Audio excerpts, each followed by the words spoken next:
Hello everyone, welcome to my YouTube channel. Students, आज जैसा कि आप देख पा रहे होंगे, एक महत्वपूर्ण टॉपिक है आपके लिए, important topic, a letter to God. यानी कि आपका फर्स्ट चैप्टर है, स्पेशली जो हमारे सीबीएसई बोर्ड के स्टूडेंट हैं और जो यूपी बोर्ड के स्टूडेंट्स हैं, मैं सबकी बात करूं तो स्टूडेंट्स, अगर मैं बात करूं अ लेटर टू गॉड, तो इसका मतलब क्या है आप समझिएगा। A letter to God, a letter मतलब एक पत्र, टू गॉड माने ईश्वर के नाम, यानी ईश्वर के नाम एक चिट्ठी है। अगर इसके राइटर की बात करूँ तो हैं आपके जीएल फ्यूंट्स, आप देख पा रहे होंगे, मैंने इसको घेरे में रख दिया है। तो आप देखिए कि यहाँ पे जो हमारे राइटर हैं, जीएल फ्यूंट्स की बात कर लें तो ये बहुत ही अच्छे राइटर हैं, ह्यूमरिस्ट हैं, one of the finest writer of that time. आगे मैं बात करूँ तो सबसे महत्वपूर्ण चीज़ दी गई कि पढ़ने से पहले हमें किन बातों का विशेष ध्यान देना है।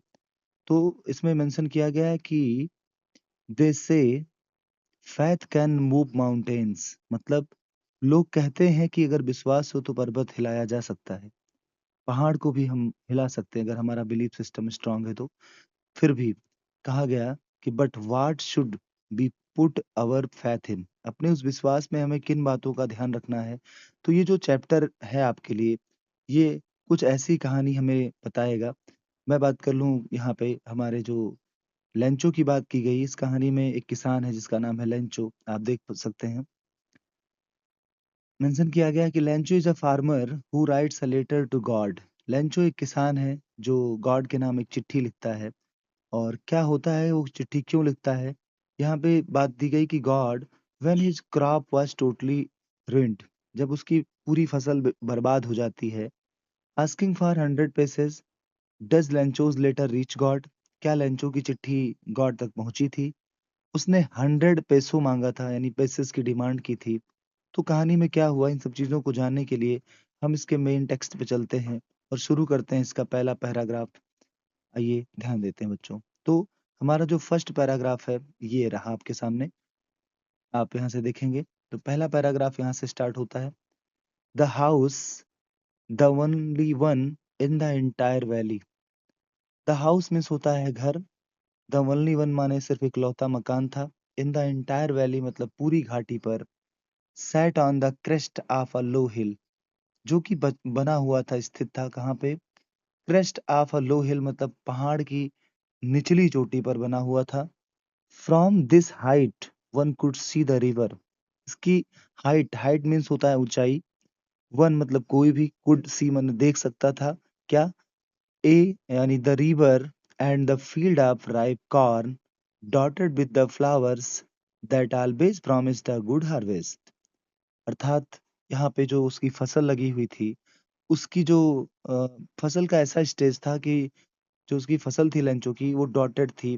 डॉटेड का मतलब हो यहाँ पे होगा, उसमें लगभग बालियां आने वाली थी, यानी फसल अपनी तैयारी की ओर अग्रसर था। विद द फ्लावर, उसके जो फूल थे ना, वो प्रॉमिस करते थे एक तरीके से लेंचो के लिए, ये जिस तरह हर साल उसके खेत में फसल होती थी उसके लिए। हार्वेस्ट यहाँ पे मेंशन किया गया, हार्वेस्ट, तो आप हार्वेस्ट देख सकते हैं। अगर मैं बात कर लूँ हार्वेस्ट की तो क्या होगा, हार्वेस्ट का मतलब होता है पका हुआ फसल, यानी पका हुआ फसल, आप देखेंगे तैयार फसल को हम कह सकते हैं हार्वेस्ट। तो ये जो हमारे लिए हार्वेस्ट वर्ड यूज किया गया, राइटर ने यूज किया, इसको याद रखिएगा, इसका मतलब होता है तैयार फसल। The only thing the earth needed, the only मतलब केवल, द थिंग वो कौन सी चीज थी, अर्थ नीडेड जो कि धरती को जरूरत थी, वाज अ डाउनपोर और एट लीस्ट अ शावर, मतलब एक हल्की सी बौछार हो जाए, हल्की सी बारिश हो जाए, लेंचो यही चाहता था और धरती को भी इसी की जरूरत थी। आगे क्या हुआ कहानी में, थ्रू द मॉर्निंग लेंचो, ये सुबह का समय था जब लेंचो अपनी खेत की तरफ गया। हु न्यू, हु माने यहाँ पे किसके लिए यूज किया गया है, हु मीन्स होता है लेंचो, हु माने वैसे कौन होता है, लेकिन जो वर्ड यूज किया गया है यहाँ पे, इसका मतलब होगा Lencho. Who knew his field intimately, अपनी खेत के बारे में लेंचो बखूबी जानता था कि क्या होने वाला है। Had done nothing else but see the sky towards the north east, उसने कुछ नहीं किया क्योंकि सिचुएशन ऐसी ऐसी थी कि बारिश की नीड थी। लेंचो उत्तर पूर्वी दिशा में देखता है और अपनी पत्नी से क्या कहता है, कहता now we are really going to get some water women, यानी कहता है, now we are really going to get some water woman. अपनी पत्नी से कहता है कि अब हम लोग कुछ बारिश होने वाली है, अब तो पक्का कंफर्म है कि बारिश होएगी। द वुमन यानी जो उसकी पत्नी थी, हु वाज प्रिपेयरिंग सपर, यहाँ पे एक वर्ड यूज किया गया सपर, आप याद रखिएगा। द वुमन महिला, हु मीन्स जो, वाज मीन्स थी, प्रिपेयरिंग माने तैयार कर रही थी या बना रही थी, सपर सपर यहाँ यूज किया गया, ध्यान दीजिएगा। सपर का अगर मैं बात करूं तो सपर मतलब होता है शाम का भोजन, यानी जब कोई व्यक्ति शाम को खाना खाता है तो उसको सपर कहते हैं। मॉर्निंग को हम कहते हैं ब्रेकफास्ट, है ना, यानी ब्रेकफास्ट होता है, लंच होता है दोपहर का भोजन, और जो हमारा शाम का भोजन होता है वो होता है आपका सपर, ठीक है। और डिनर आप रात के खाने को कहते हैं। Okay, got it. उम्मीद करता हूँ आप सब समझ पा रहे होंगे इसको।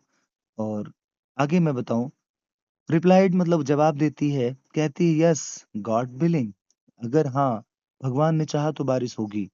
The older boys were working in the field, आगे लाइन पे ध्यान देना बच्चों, फिलहाल हम यहाँ पे हैं। The older boys were working in the field, बड़े लड़के जो लेंचो के जो बड़े बेटे थे वो खेत में काम कर रहे थे।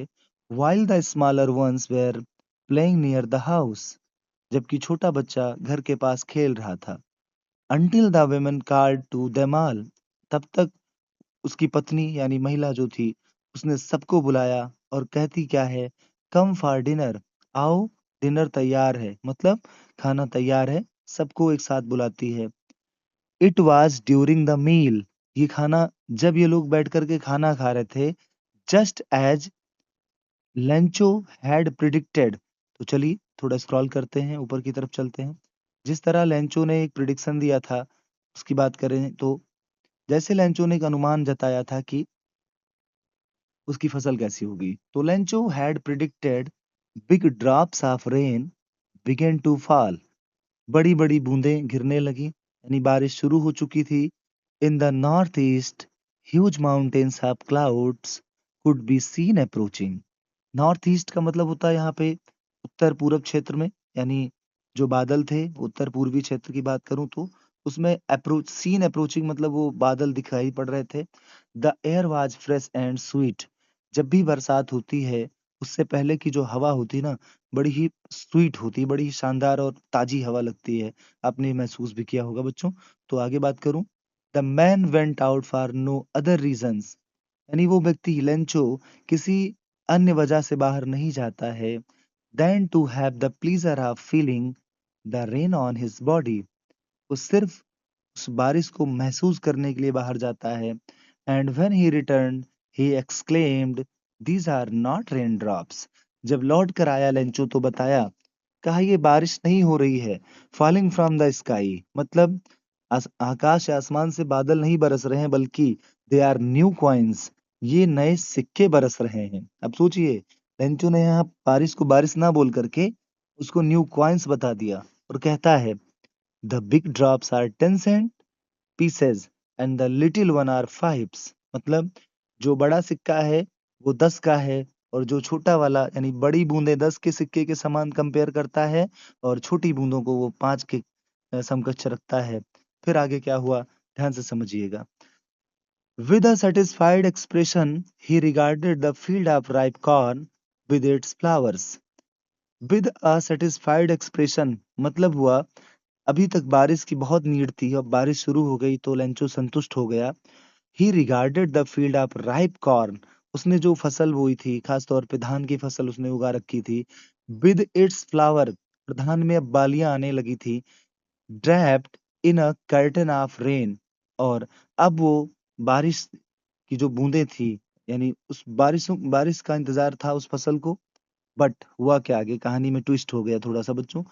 But suddenly a strong wind began to blow, but miss लेकिन सडनली मतलब अचानक से, a strong wind माने हवा, began to blow माने चलने लगी, and along with the rain, इसी हवा के बीच में क्या होता है, very large hailstones began to fall, hailstones यहाँ यूज किया गया है एक वर्ड आप याद रखिएगा।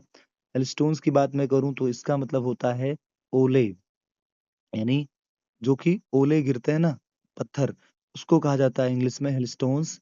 बिगिन टू फॉल, अब लेंचो कहता है, "these truly did resemble new silver coins." ऐसा लगता है कि वाक़ई अब नए सिक्के ही बरसने लगे, क्योंकि चाँदी का कलर भी सफ़ेद होता है और हेलस्टोन्स का भी रंग सफ़ेद ही होता है। तो ये बच्चों का फ़ील था उनके। The boys exploring यानी the boys exposing themselves to the rain ran out to collect the frozen pulse यानी जो बच्चे थे वो उनको लगा कि वाकई कुछ है तो दौड़ के बाहर गए और फ्रोजन माने यहाँ पे होता है जमे जमे हुए यानी फ्रीज माने होता है जमाना और फ्रोजन माने होता है जो जम चुका होता है उसको हम फ्रोजन बोलते हैं। पल्स मतलब मोती, वो कंपेयर किस तरह किया गया, उसे मोती मान लिया खास तौर पे लेंचो ने और उसके बच्चों ने। तो लेंचो क्या कहता है? It's really getting bad now, बहुत बुरा हो रहा है। अपनी पत्नी से कहता है, अपने बच्चों से कहता है, एक्सक्लेम्ड द मैन। मैन माने यहाँ पे लेंचो की बात की जा रही है। लेंचो ने बताया, I hope it passes quickly. Lencho ने कहा, मुझे उम्मीद है कि ये जल्दी ही बीत जाता, ये प्रॉब्लम जल्द ही सॉल्व हो जाती। But it did not pass quickly for 8 hours। The hailstone rained on the house. करीब 1 घंटे तक घर पे लगातार बर्फ गिरता रहा, यानी ओले गिरते रहे। द गार्डन बगीचे में, द हिल साइड माने होता है पर्वतीय इलाकों में, पहाड़ी क्षेत्र में, द कॉर्न फील्ड जो उसने फसल बो रखी थी, ऑन द होल वैली पूरी घाटी पर, द फील्ड वाज वाइट पूरा खेत सफेद दिखने लगा, as if covered with salt जैसे किसी ने नमक से ढक दिया हो। साल्ट मतलब आप जानते होंगे नमक। Not a leaf remained, remained माने यहाँ होता है बचे, यानी एक भी पत्ती भी पेड़ पे नहीं बचा। ऑन ऑन द ट्रीज पेड़ पे कोई भी पत्तियां तक नहीं बची। The corn was totally destroyed, उसकी फसल पूर्ण रूप से बर्बाद हो चुकी थी, लेंचो की फसल। The flower were gone from the plants, पौधों से जो थे ना फूल वो जा चुके थे। Lencho soul was filled with sadness when the storm had passed, Lencho का मन दुख से भर गया जब तूफान बीता। He stood in the middle of the field, वो खेत के बीचों बीच खड़ा है। और लेंचो क्या कहता है अपने बच्चों से, वो क्या कहता है ध्यान से समझिएगा, बहुत ही सैडनेस में है ना। कहता है प्लग आप locates would have left more, कहा कि इससे ज्यादा तो कहीं जो टिड्डी आते हैं ना, खास तौर पे धान की फसल को नुकसान पहुंचाते हैं, उनकी बात करें तो कहा इससे ज्यादा तो वो टिड्डी भी इसको छोड़ देते, मतलब वो कुछ बचा देते, बल्कि द हेल्स हैज लेफ्ट नथिंग, इस तूफान ने, इस बर्फ ने तो कुछ भी नहीं बचाया। This year we will have no corn, इस साल हमारी कोई फसल तैयार नहीं हो पाएगी, इस साल हमारे पास कुछ भी खाने के लिए नहीं रहेगा। That night was sorrowful one, वो रात बड़ी दुखद रात थी। यहाँ पे एक वर्ड यूज किया गया सॉरोफुल। सॉरोफुल का मतलब होता है बच्चों दुखद, यहाँ पे आप देख सकते हैं, यानी ये रहा आपका वर्ड, ये रहा सॉरी, यहाँ पे सॉरोफुल ये मेंशन किया गया। जी, आगे चलते हैं। तो अब आगे देखेंगे कि there is no one who can help us. Lencho अपने बच्चों से कहता है अब तो कोई नहीं जो हमारी मदद करेगा। We will all go hungry this year. तो उम्मीद करता हूँ आपको ये वीडियो समझ में आ रहा होगा। But in the heart of all who lived in that solitary house, उस सॉलिटरी, यहाँ पे एक वर्ड यूज किया गया सॉलिटरी, जरा इसका मीनिंग समझते हुए चलिए। सॉलिटरी का मतलब होता है बेटा अकेला, है ना। एकमात्र अकेला घर लेंचो का था। इन the middle of the valley, घाटी के बीचों बीच एक लेंचो का ही घर था। और वहां पे क्या हुआ, फिर भी लेंचो क्या कहता है, अपने परिवार को एक तसल्ली देता है। डोंट बी सो अपसेट, कोई दुखी मत हो। यहाँ पे समझाता है कि आप सभी ज्यादा अपसेट नहीं होइए। इवन यहाँ तक कि पता था उसको, this seem like a total loss, कि सब कुछ खो चुका है लेंचो का। फिर भी वो कहता है याद रखना, रिमेम्बर मतलब याद रखो, no one dies of hunger, कोई भूख से नहीं मरेगा। दैट्स व्हाट दे से, लेंचो ने कैसे कहा, no one dies of hunger. तो बाकी कहानी इसका आगे मैं कवर करूंगा बच्चों। अभी यहाँ पे हम थोड़ा सा स्टॉप करेंगे। यानी लेंचो ने अपने पूरी फैमिली को एक तसल्ली दे दी और कहा कि कोई भूखा नहीं मरेगा। इवन समरी आपने पढ़ रखी होगी, पूरी कहानी आपको कुछ बच्चों को मालूम होगी, लेकिन फिर भी आगे मैं अगले वीडियो के सेशन में यहाँ से कहानी को कवर करूंगा। आज के वीडियो में बस इतना ही। Thank you. लाइक करें, सब्सक्राइब करें और बखूबी यदि कोई डाउट हो तो आप मुझसे कंसल्ट करिए, आप पूछिए, कोशिश करूँगा मैं आपके समाधान ज़रूर करूँ। बहुत-बहुत धन्यवाद। शुभ दिन।